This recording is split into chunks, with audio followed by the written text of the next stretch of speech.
Hello friends, তো আমি বেনারসে গিয়েছিলাম, তার ভিডিও তো তোমরা সকলেই দেখেছো। বেনারসের পাশেই আছে সারনাথের মন্দির, সেখানে আমরা ঘুরতে বেরিয়ে পড়েছিলাম সাইট সিন। আর প্রথমেই আমি তোমাদেরকে একটা ছোট ইনফরমেশান দিয়ে রাখি, এখানে কিন্তু গাইড আছে। 100 টাকায় তোমরা যদি একটা গাইড নিয়ে নাও, এখানে পুরো সমস্ত সারনাথের মন্দিরের বৃত্তান্ত তোমাদেরকে সুন্দরভাবে বুঝিয়ে বলে দেবে। এই হচ্ছে মূল মন্দিরটা, চলো আগে বাইরেটা ঘুরিয়ে দেখিয়ে নিই। আর এই যে জায়গাটা তোমরা দেখতে পাচ্ছ, এখানে সর্বপ্রথম গৌতম বুদ্ধ তার ধর্ম প্রচলন করেছিলেন। এই বটবৃক্ষের তলায় দেখতে পাচ্ছ তোমরা, গৌতম বুদ্ধ 5 শিষ্যের মধ্যে তার ধর্ম প্রচার করেছিলেন প্রথম। তো এই হচ্ছে মূল মন্দিরটা, চলো ভিতরে এবার যাওয়া যাক।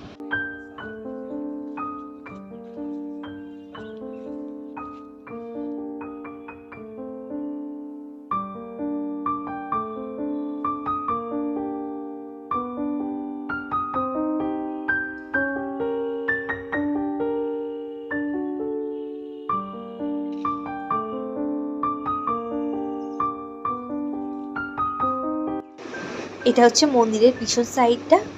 তো চলো আমিও একটু ফটোশ্যুট করে নিই। আর এবার তোমাদেরকে দেখাতে চলেছি গৌতম বুদ্ধের সবচেয়ে বড় স্ট্যাচুটা। 80 ফুট উচ্চতার যে বড় স্ট্যাচুটা গৌতম বুদ্ধের তোমরা এখন দেখছো। সারনাথের মন্দির তো আমাদের দেখা হয়ে গেছে, ঠিক ওখান থেকে 5 মিনিট রাস্তা হাঁটলেই আমরা এখন চলে এসেছি সম্রাট অশোক নির্মিত কিছু স্থানে, যেটা এখন ধ্বংসাবস্থায় পরিণত হয়েছে। তো চলো ভিডিওটা তোমরা কন্টিনিউ দেখতে থাকো।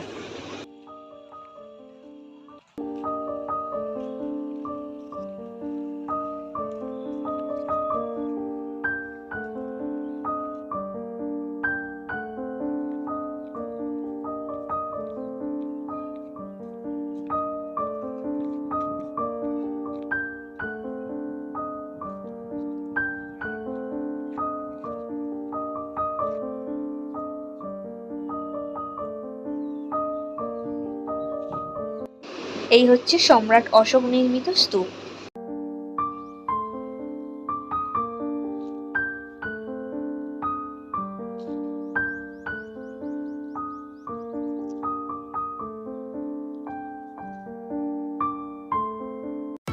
তো চলো ভিডিওটা এখানেই শেষ করছি। আর এইটুকু ভিডিওই আমার করা হয়েছে, বেড়াতে গিয়ে তাড়াহুড়ো করে আর বেশি ভিডিও করা হয়নি। তো চলো নিউ ব্লগ পেতে চ্যানেলটা তো সাবস্ক্রাইব করতে হবে না।